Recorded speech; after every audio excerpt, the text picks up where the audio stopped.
Hello! I'm back with another video.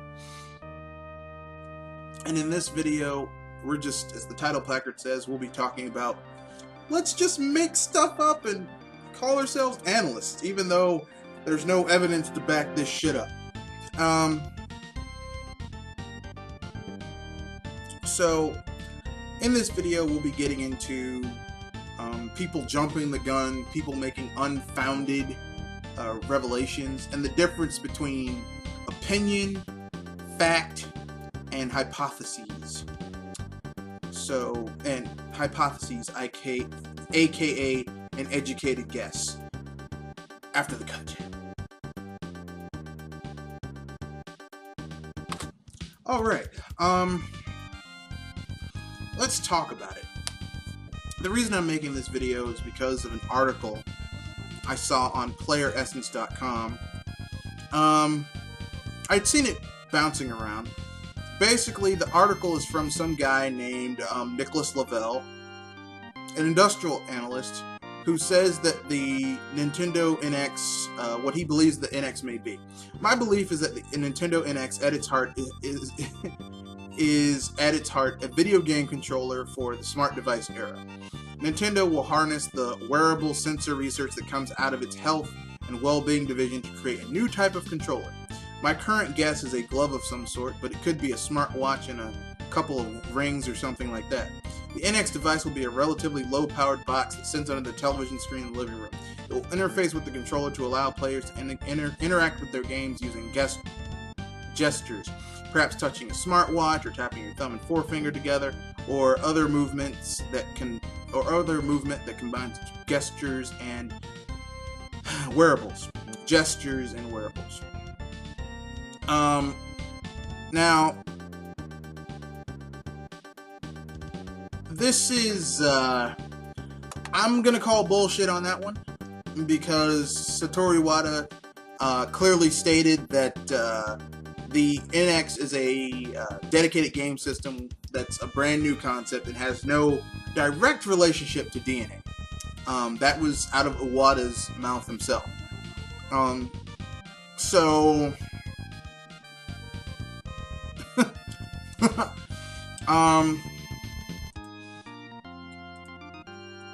I take issue with this little blurb because there's no evidence to go with that.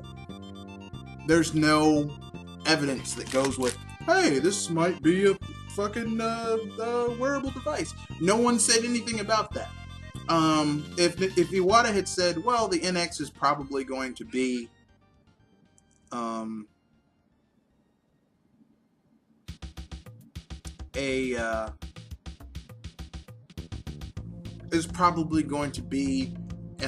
is going to be connected to our quality of life, I might understand that. That would make sense. A little Pokemon tracker, Pokewalker type device you attach, but it tells you how many calories you burned, how far you walked, where you went, you know, gives you health advice, stuff like that you could do, maybe give you points that you could earn and then cash them in to do cool stuff in a game. That'd be a very interesting procedure, but Iwata didn't say that.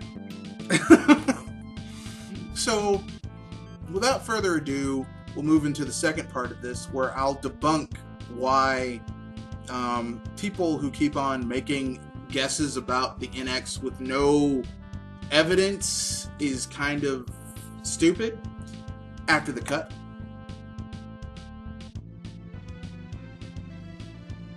Okay then.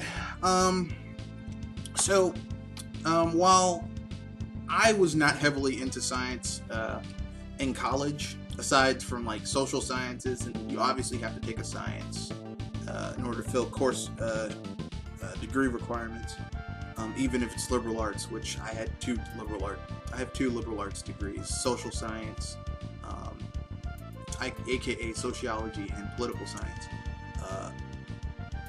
politics. But one of the things that you learn in science is a hypothesis. Now, what is a hypothesis? A A hypothesis is where you make an educated guess, i.e., you take what you know before you do an experiment. What you know what facts you have at hand before you do an experiment, pertaining to what the experiment is about, and you make an educated guess, i.e., using logic and critical thinking, what you think the outcome of your experiment is going to be. That is a hypothesis.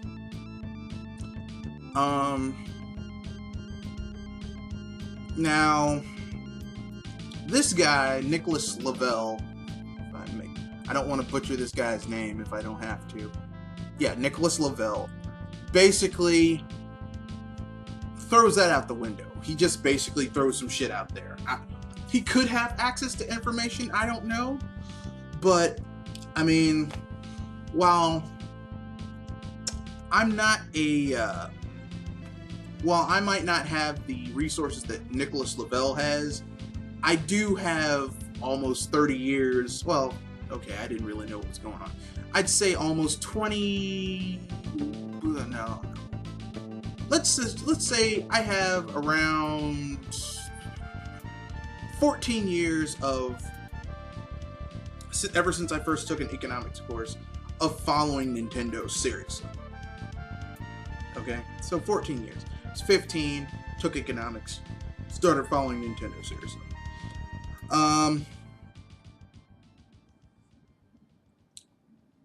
So, essentially, here's what we know. Okay? Here's what we know. So, in those 15 years, what have I learned? Quite a few things. Nintendo follows certain patterns. All companies follow certain patterns.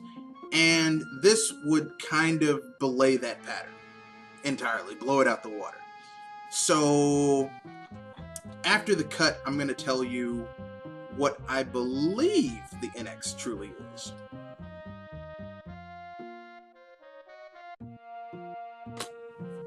So, let's get into what I believe a hypothesis really, truly is.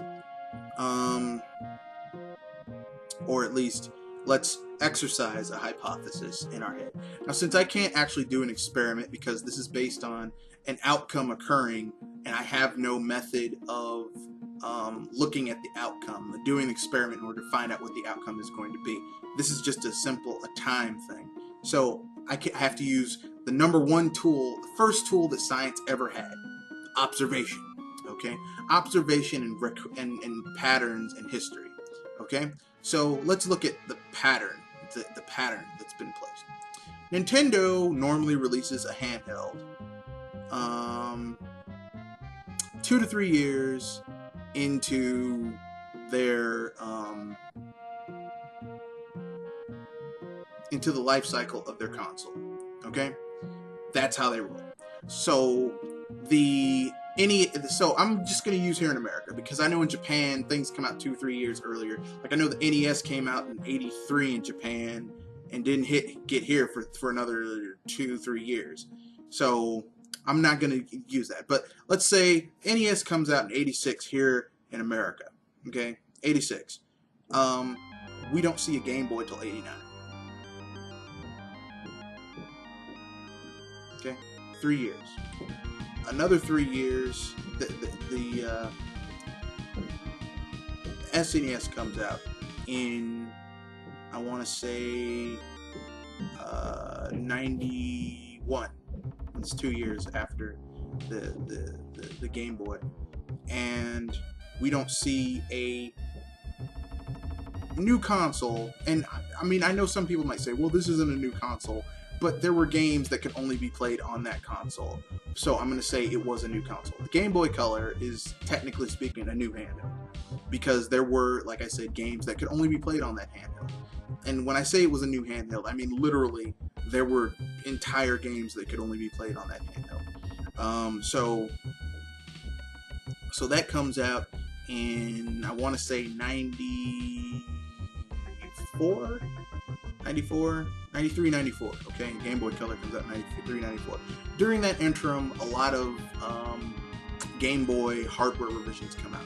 You get the Game Boy Pocket, Game Boy Micro, In Japan, they had the Game Boy Light, but really, like, we finally get the Game Boy Color. Big to do. We finally get color in Game Boy. So then, you know, during this time, Nintendo tries out the 32-bit console that flops miserably. The Virtual Boy. They launched the N64. 2 years into the N64's life cycle, they dropped 2 or 3 years, Game Boy Advance. First truly new handheld they released in a long time.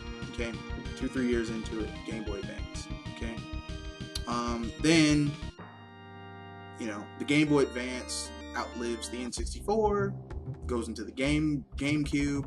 2-3 years into 2.5-3 years into the GameCube, DS. Now, we had numerous hardware revisions, but really this is the first new hardware. Okay, see where we're going with this. 2-3 years into the home console, they drop a new handheld. See the pattern here? See the pattern? It's different. It's an odd concept, isn't it? But so the DS, okay? 2-3 years into the Wii, what do they drop? 3DS. Oh, 3DS. Oh my God, it's a new console. And now we're almost 2 years into, almost, not quite 2 years, 2.5, almost 3 years, not quite 3 years, 2.5 years into the Wii U. Okay, and what the hell? It's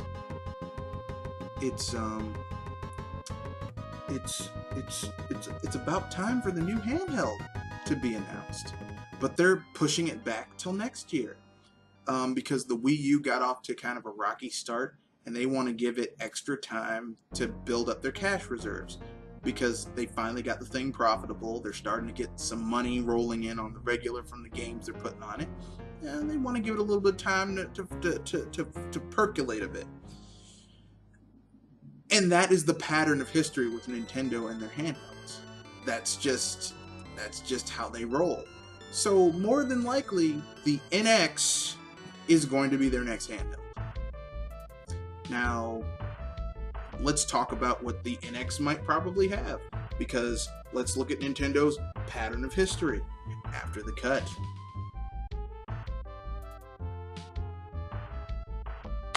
Okay then, so in the last segment, we talked about how Nintendo's, what the NX more than likely will probably be. Just following history. It's a hypothesis. I could be wrong, could be right, but I'm going to err, not to toot my own horn, on me probably being right, just because of, you know, a pattern has been set, okay? Historical precedence has, you know, there's a way that these things have gone, okay?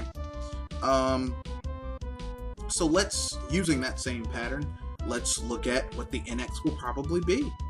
Okay then. So we've heard Shigeru Miyamoto and Iwata say that the 3D idea, the 3DS, has been done. DS, 3DS. So now it's time to bring back the Game Boy, in my opinion. Okay, I think they're bringing back the Game Boy. What I mean is the concept of the Game Boy. Okay, not, you know, although if this new handheld had that gray brick, if they brought back that design, I'd buy it in a minute, because I love the Game Boy. But I digress. So Nintendo has a habit of not screwing over their consumers with backwards compatibility with their handhelds, because it takes them a while to start building up a library for their past games. Always has been that way. Both third parties and the second parties and the first parties. It takes a little bit to do that conversion. So they just keep backwards compatibility, so you can just, it's not a barrier to adopters of the old stuff. Okay, and it's not a barrier for people adopting the new stuff. So, more than likely, the NX will be backwards compatible physically with the 3DS. And probably the DS, since the hardware is, the architecture is very similar.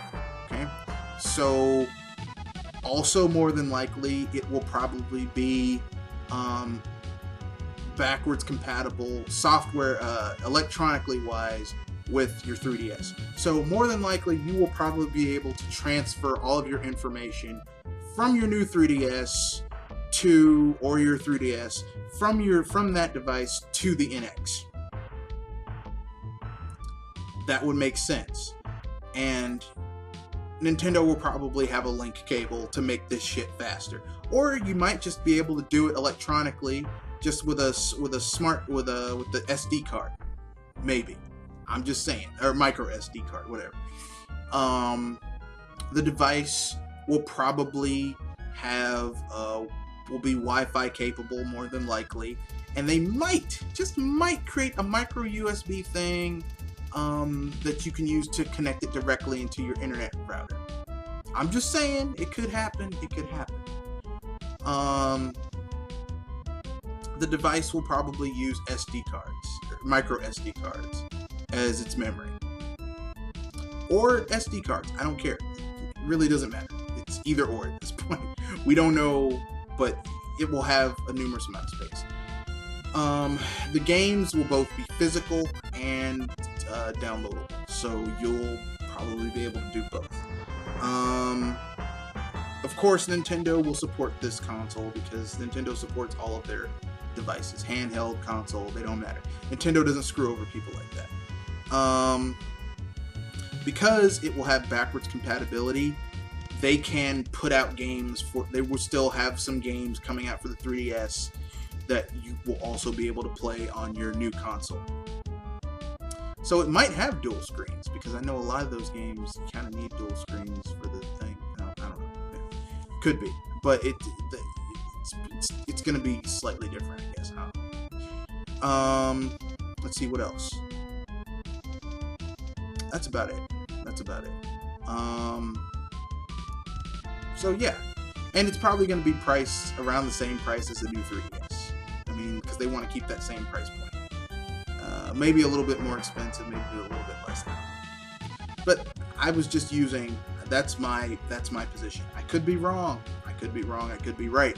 I don't know. It's fun to speculate. But the difference between me and Nicholas Lovell, I used analysis and pattern of history and precedents in order to set what I thought was going to happen. You know, someone making an analysis without acknowledging history and pattern of behavior is like someone saying this river is going to overrun its banks and it's going to flood this way, and another person comes in and says no, it's going to flood that way, and you look and you say one of these people is lying, because I mean, I'm going to go with the person who says, you know, the reason I say it's going to flood that way is because every time it's flooded, there's a track where it's worn the earth away, and that like a rivulet has gone this way. A rivulet, has gone this way because people, every time it overran its banks, it went that way. It's a pattern of behavior. It's a historical precedence. Okay? And so with that being said, upcoming events after the cut.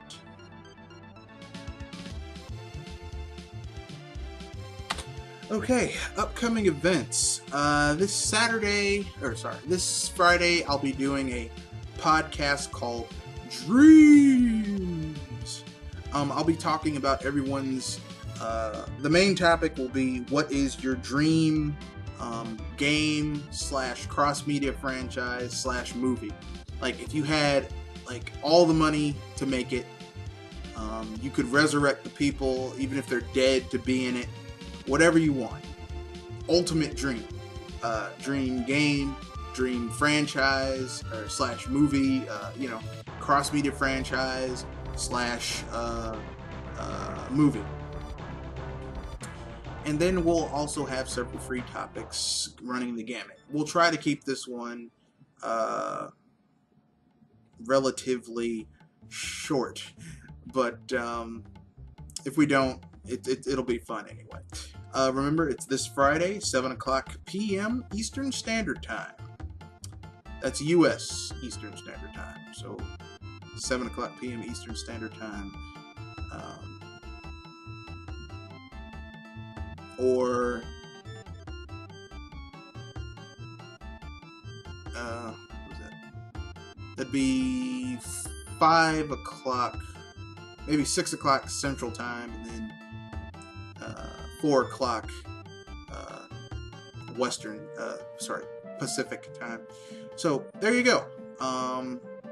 That's the big thing coming this week. There's also some really cool stuff coming up from G@L. This Sunday, I believe there's Gamers at Large number 59, so look forward to that one. So see you guys in the future.